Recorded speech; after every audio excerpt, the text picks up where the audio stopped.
Fala, maratonistas, beleza? Meu nome é Iago e sejam bem-vindos a mais um vídeo aqui no canal. E galera, hoje eu quero fazer uma proposta de vida totalmente diferente, tá? A gente sabe que a febre de Stranger Things tá aí a todo vapor. A Netflix acabou de lançar o primeiro volume da 5ª temporada e na internet não se fala sobre outra coisa. Então é óbvio que eu me rendi também a Stranger Things. E aí o que foi que eu tive que fazer? Eu tive que entrar na internet pra poder me adentrar na comunidade de Stranger Things. Eu tive que entender como é que essa galera pensa. Por quê? Porque as teorias da conspiração são o que fazem essa série e o que faz essa comunidade ser tão divertida. Então nesse vídeo de hoje aqui eu vou trazer algumas teorias que a galera traz aí na internet e o que é que eu acho que pode ser, se essa teoria ela tem fundamento pra mim ou se é total viagem. Dito isso, vamos pra primeira teoria. E a primeira teoria é: tudo não passa de um RPG. Sim, a gente viu no primeiro episódio da primeira temporada que os meninos de Stranger Things, eles adoram jogar D&D, que é Dungeons and Dragons, e eles gostam muito desse tipo de RPG, que é um RPG de fantasia, tanto que cada um deles dentro aí do grupo tem uma característica, uma habilidade que está relacionado ao RPG. E a gente vê nos 10 minutos iniciais da primeira temporada que eles estão jogando uma partida de RPG, até que a partida ela é encerrada e eles vão todos pra casa. E é nesse momento que o Will acaba sumindo. E aí, qual seria a teoria que a galera traz? E que essa é a teoria mãe, tá? É a teoria que é mais falada aí dentro da comunidade. Tudo não passou de uma grande campanha de RPG. Sim, todas as coisas que a gente viu, todos os personagens que morreram, todos os personagens que apareceram novos, na verdade, eles não existem ou então fazem parte de personagens do RPG. Então, na verdade, é tudo uma criação da cabeça dos meninos.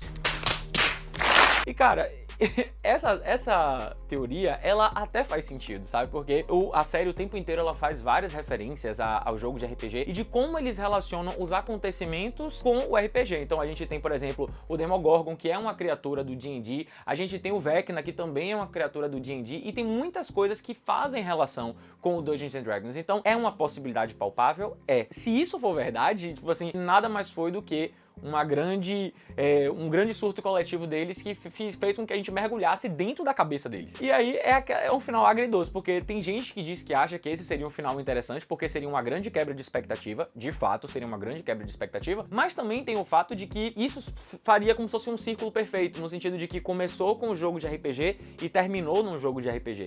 Eu não, quando eu vi essa coisa pela primeira vez, eu não levei fé, eu não botei fé, na verdade. Eu achei a ideia interessante, tipo assim, uma pessoa parar e pensar nisso é interessante, só que eu disse assim, cara, não faz sentido. Eles não vão fazer isso, eles não vão estragar uma série assim, com um final assim, porque pra mim seria estragar o final da série. Só que a gente teve Game of Thrones, né? A gente teve aquele final que foi tosco, horroroso, podre de Game of Thrones. E que depois que eu comecei a ver algumas entrevistas, porque eu comecei a ver algumas entrevistas pra poder gravar esse vídeo e pra poder entender um pouco mais sobre esse universo, uma coisa me chamou muita atenção. Se a gente for falar de Game of Thrones, durante a divulgação, né, quando seria lançada a última temporada, a gente teve os red carpets, a gente teve os momentos em que os personagens, né, os atores foram entrevistados para poder dizer o que é que eles acharam. E a reação de Daenerys, a reação do pessoal de Game of Thrones não foi uma reação muito boa quando eles falaram sobre a última temporada. Are you happy with how things ended?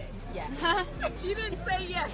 Best season ever. Só que aí, como se não bastasse isso, a gente também teve algumas entrevistas com a galera de Stranger Things perguntando o que é que eles acharam do final daquele personagem que aquele ator estava interpretando, o que é que eles acharam do final da temporada. E eu senti que a vibe foi mais ou menos a mesma, sabe? Are you happy with the end of the story? What does it mean to be happy?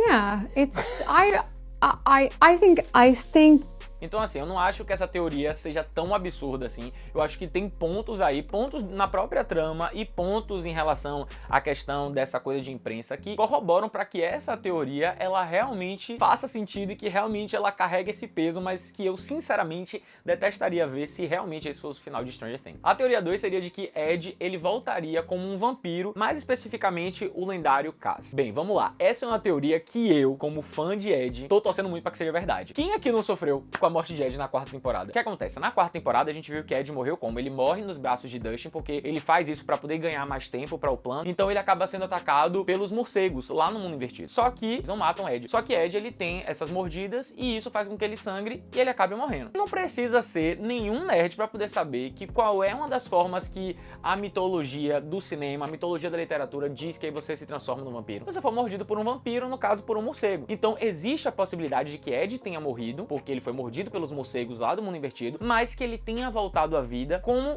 uma criatura. Só que o que é que faz essa teoria ganhar ainda mais peso? Lembra que na teoria 1 eu falei com vocês sobre Dungeons and Dragons, sobre o RPG? Pois bem, o que acontece aqui em Dungeons and Dragons, a gente tem o Vecna e a gente tem uma pessoa chamada Cass. Cass, ele é um vampiro que acaba sendo o braço direito de Vecna, ele acaba sendo o general de Vecna. Só que aí, Cass, ele acaba se virando contra Vecna e ele que vai ser o responsável dentro do universo de Dungeons and Dragons por matar a Vecna. Só que ao mesmo tempo, cara, eu tava, pra poder fazer esse vídeo, eu acabei revisitando alguns momentos. Na quarta temporada, no primeiro episódio, que é quando a gente tem o nome Vecna, que é a partida de RPG que quem tá sendo o grande Game Master é o próprio Ed, ele tá falando ali pros meninos que eles estão em um local onde tá tendo meio que um ritual e etc. E ele acaba dizendo que quem retorna ali, quem tira o capuz e se revela é o Vecna. Só que qual é o ponto? Todos os meninos ali reagem de uma forma muito: não, como assim? Ele morreu, o Cass matou ele. Não é possível! O Vecna morreu! Foi derrotado por quê? Assim se pensava, meus amigos, assim se pensava. Mas Vecna vive! Meio que será que eles vão por essa ordem? Porque o próprio Ed diz, todo mundo achou que foi o Cass que matou o Vecna. Mas será que não foi? Será que aqui na história da série eles vão fazer uma coisa diferente? Então é uma teoria que eu gostaria muito que fosse verdade. Eu gostaria muito, que eu quero muito que Ed volte. Eu acho que vai fazer justiça, porque foi um personagem que na própria série ele é injustiçado, porque ele acaba levando fama de algo que ele não fez. Então eu acho que é uma teoria boa. Eu acho que é uma teoria bem fundamentada. Eu acho que é uma teoria que pode ajudar na finalização da temporada. A teoria 3 é de que Vecna, ele seria um herói. Bem, essa teoria ela é um pouco complexa, cara, e a gente vai precisar de algumas coisas pra poder você conseguir entender, mas vamos lá. O que a gente viu na quinta temporada, no volume 1, é de que Vecna confronta o Will em um momento e ele diz que o Will foi o primeiro. Foi a primeira pessoa, a primeira criança que ele pegou e levou pro mundo invertido pra poder fazer aquilo que ele precisava fazer. E aí ele diz que o Will ele quebrou muito fácil, que ele conseguiu traumatizar o Will de uma forma muito tranquila e que é por conta disso que Vecna ele tá sequestrando novas crianças e levando pro mundo invertido pra fazer exatamente a mesma coisa que ele tinha feito com o Will. E ele não deixa muito claro qual seria esse propósito. A gente subentende, né? A gente acha que o grande propósito é, na verdade, destruir o mundo direito, mas a gente não sabe porque ele não falou com todas as letras. Só que aí onde é que vem essa teoria? A teoria é de que Vecna, na verdade, tá pegando essas crianças pra poder formar um exército pra ajudar ele a combater o verdadeiro vilão, que é o Devorador de Mentes, que foi a criatura que possuiu Will na segunda temporada, que é a criatura que a gente viu que tem um contato com Henry, que é o Vecna. Pra poder vocês entenderem por que o Vecna seria um herói, por que ele estaria fazendo um exército de crianças, a gente precisa ir pra peça de Stranger Things que foi lançada, que é a peça First Shadow, que é uma peça que vai contar a história de Henry Creel, que é o Vecna. Só que o que a gente vê nessa história? Henry Creel, ele era uma criança que ele tinha habilidades. Só que qual é o ponto que vai diferenciar e que vai ser importante, que talvez faça com que essa teoria ela tenha muita força? Na peça, a gente vê um outro lado de Henry Creel. A gente vê que ele tinha essas habilidades, mas é que ele era um menino tímido, ele era um menino sensível, ele era uma pessoa boa. Só que aí ele acaba, num determinado momento, indo parar em uma caverna em Nevada, onde ele vai encontrar materiais que são do papai de Eleven, sim, aquele velho desgraçado de cabelo branco. Ele vai acabar sendo transportado para uma dimensão que é chamada de dimensão X. Na parte lá do teatro, tem muitos elementos que são muito iguais ao mundo invertido. Segura aqui na minha mão. Henry seria bonzinho, na essência, acaba indo pra parar no mundo invertido pela primeira vez, ou seja, antes de Eleven, antes de 11, ter levado ele, e aí lá no mundo invertido jovem, ele acaba tendo contato com o Devorador de Mentes pela primeira vez. E aí é nesse primeiro contato que o Devorador de Mentes infecta Henry Creel, assim como ele fez com o Will. Tá acompanhando? Só que quando ele aparece, ele ressurge, né, desse sumiço de 12 horas, ele já tá diferente, já virou uma pessoa malvada, ele já tem coisas com requinte de crueldade, e aí a gente faria a ponte com o que a gente viu na série. Então mostra que, na verdade, Henry seria bonzinho e que ficou malvado por conta de quem? Por conta do Devorador de Mentes. E o que pode acontecer é justamente que essa teoria diz que Henry, por algum motivo, ele vai acabar tendo acesso à sua persona boazinha e que pode fazer com que ele arquitete todo esse plano pra poder, na verdade, destruir o grande vilão. E aí, cara, depois que eu li essa teoria, uma outra coisa me deu um start, que é o seguinte: a gente vai ver nesse primeiro volume da quinta temporada que Max, ela meio que tá presa num universo ali com o Vecna, só que na versão dele de Henry Creel. E aí, ela fica sendo perseguida por ele, ela fica pulando de memória em memória, até que ela chega num lugar que tem uma uma caverna. E ela foge pra dentro dessa caverna e vê que Henry Creel, o Vecna, ele não consegue entrar. Ele fica meio que paralisado, como se ele lembrasse de alguma coisa ali dentro e que isso meio que traumatizasse ele. Tanto que aí ela usa essa caverna como refúgio. Caverna! Sim, caverna! Entende como faz sentido? Entende como faz lógica? E os Duffer Brothers, que são os criadores dessa série, eles disseram que quem assistiu a peça de teatro, ou assistiu, ou que depois que terminar a série assistir a peça ela vai conseguir fazer uma ponte muito interessante com os acontecimentos da série e com os acontecimentos da 5ª temporada. Teoria 4, a teoria de 11. Quando eu digo que essa galera de Stranger Things, essa galera, ela é uma galera que realmente presta atenção nos detalhes. Qual é a teoria envolvendo 11? Vamos voltar pra primeira temporada, primeiro episódio. O que é que a gente vê? A gente vê que o Will acaba sendo perseguido por um Demogorgon, pelo menos é o que a gente acha. Ele tranca a porta, o fecho da porta ele é aberto como se fosse por telecinese. Demogorgon, ele não tem poder telecinético. Eles não conseguem abrir portas com poder da mente, eles não conseguem fazer isso. Eles conseguem abrir fendas. Ou seja, envolve alguém com poderes psíquicos. E aí a galera fez, é 11. Não, pode ter sido o Vecna, né? Porque o Vecna, ele também tem poderes telecinéticos. Não, por quê? Porque os Duffer Brothers, em entrevista, disseram que na primeira temporada, a ideia do Vecna nem tinha sido elaborada ainda. Então esse vilão nem tinha sido elaborado pra que isso pudesse ser justificado. Ou seja, ele já tem uma ideia do que foi que aconteceu ali. E ele mesmo já deu entrevista de que não era o Vecna e de que Demogorgon não abre nenhum tipo de fechadura com o poder da mente. Então o pessoal tá achando que quem foi que abriu a porta? 11. Tá, mas comprove isso. Tem alguma outra coisa substancial que faça essa teoria ter peso? Tem um momento que Vecna, ele se depara com 11 e aí durante um diálogo, Vecna chega pra 11 e diz: eu só precisava de alguém que abrisse a porta.